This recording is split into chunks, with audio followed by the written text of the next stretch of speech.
के वाघ कला वाणिज्य विज्ञान व संगणक विज्ञान महाविद्यालय चांदोरी। मी प्राध्यापक पगारे SD। विद्यार्थी मित्रांनो, तृतीय वर्ष कला यामध्ये आज आपण प्रथम सत्रामध्ये साहित्य विचार या विषयामध्ये थोडीफार माहिती घेऊया। विद्यार्थी मित्रांनो, संस्कृत साहित्य मीमांसक जगन्नाथ यांचे साहित्याविषयक काय विचार आहे याविषयी आपण थोडीफार माहिती घेऊ आजच्या लेक्चरला। जगन्नाथाने रमणीयार्थ प्रतिपादक शब्दम काव्यम असे म्हणून रमणीय अर्थाचे प्रतिपादन करणारे शब्द म्हणजे काव्य असे मानले आहे। त्याच्या दृष्टीने काव्यातून प्रतीत होणारा अर्थ हा आनंददायी आणि रमणीय असा असावा। यानंतर आपण वामन या संस्कृत साहित्य मीमांसकाने काव्यविषयक जी व्याख्या केली आहे त्याचा आपल्याला इथे विचार करायचा आहे। शब्दाच्या अर्थाप्रमाणेच विशिष्ट प्रकारची पदावली ही सुद्धा काव्यात महत्त्वाची असते। हे स्पष्ट करण्यासाठी रीती आत्मा काव्यस्य असे वामनाचे मत आहे। विशेष गुणयुक्त अशी पदरचना त्याला इथे अभिप्रेत आहे। यानंतर पुढचा साहित्य मीमांसक तो म्हणजे दंडी, याने काय व्याख्या केली याचा देखील आपल्याला इथे विचार करायचा आहे। वामनाच्या व्याख्येला दंडी याने दुजोरा दिला। शरीर तावदिष्टार्थ व्यवच्छिन्ना पदावली याचाच अर्थ इष्ट अर्थाने युक्त असलेली पदावली तो काव्यामध्ये महत्त्वाची मानतो। या काव्य रचनेची वेगवेगळी मार्ग सांगितले आहे। त्यामध्ये वैधर्म आणि गौड हे प्रकार तो मानतो। सुकुमार काव्यरचना म्हणजे वैधर्म मार्ग व बिकट काव्यरचना म्हणजे गौड मार्ग असे प्रतिपादन दंडी याने केले आहे। आणि यानंतर आपण आनंदवर्धन याने साहित्यविषयक काय विचार व्यक्त केला आहे ते आपण येथे बघणार आहोत। काव्यस्य आत्मा ध्वनी असे आनंदवर्धनचे मत आहे किंवा असे आनंदवर्धन मानतो। शब्द आणि अर्थ पदरचना यापुढे जाऊन ध्वनीला तो महत्त्व देतो। विशिष्ट प्रकारे अलौकिक आनंद देणारी शब्द संघटना म्हणजे ध्वनी असे त्याला अभिप्रेत आहे।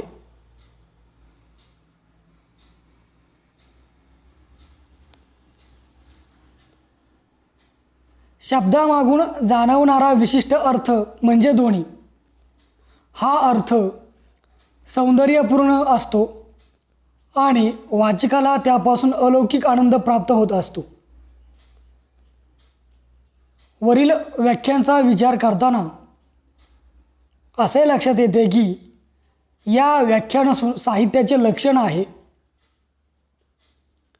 सर्व मीमांसकांनी शब्द व अर्थ यांनाच आत्म्यापेक्षा अधिक महत्त्व दिल्याचे स्पष्टपणे दिसून येते। यानंतर आपण पाश्चात्य साहित्यिक जे आहे पाश्चात्य साहित्यिकांची साहित्याविषयी काय मते आहे याचा आपल्याला इथे विचार करावायचा आहे आणि म्हणूनच आपण या मुद्द्याचा इथे विचार करू। संस्कृत साहित्यिकांनी साहित्य संदर्भात वेगवेगळ्या व्याख्या केल्या। तशाच वेगवेगळ्या व्याख्या पाश्चात्य साहित्यशास्त्रातही केलेल्या आढळतात। त्यांनीही सौंदर्य हेच काव्याचे प्राणभूत तत्व आहे असे मानले आहे।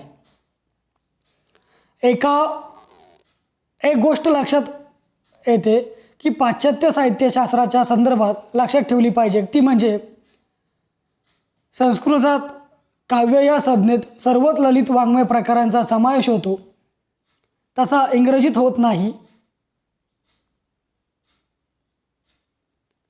त्यांच्या लेखी काव्य म्हणजे केवळ कविताच होत एक वाङ्मय प्रकार म्हणून त्यांनी काव्य ही संकल्पना स्वीकारली.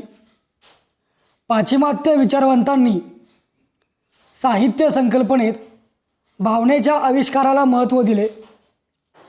प्रतिभावंतांच्या शब्दव्यापारासाठी चिंतन, मनन, नवनिर्मिती या घटकांचा विचार करून त्यांनी साहित्याची लक्षणे दिली आहेत.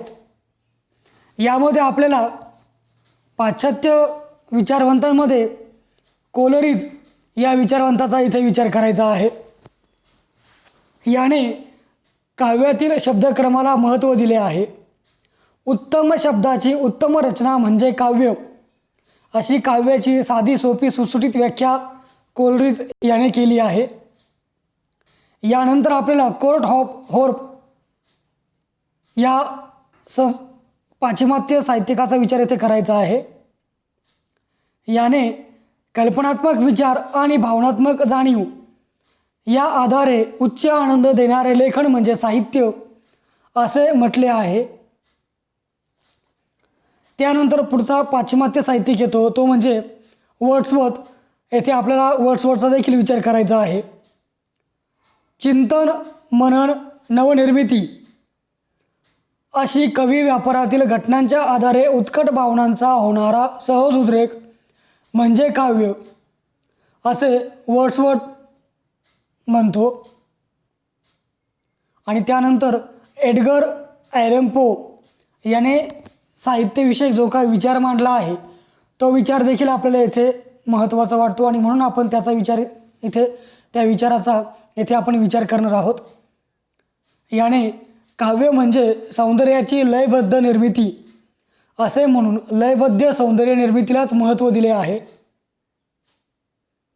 त्यानंतर रास्किन याने जो काही साहित्यविषयक विचार मांडला आहे याचा देखील आपल्याला इथे विचार करायचा आहे. उदात्त भावनांची कल्पनेच्या साहाय्याने झालेली अभिव्यक्ती म्हणजे काव्य.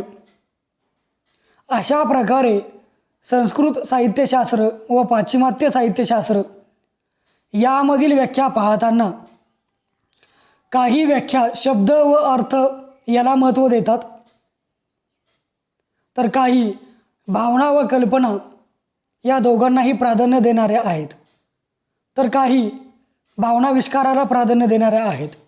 आणि म्हणूनच या सर्व व्याख्यांचा विचार केला असता मानवी भावनात्मक अंगाचे आविष्करण कौशल्याने करणारे वाङ्मय म्हणजे साहित्य असे आपणास म्हणता येईल.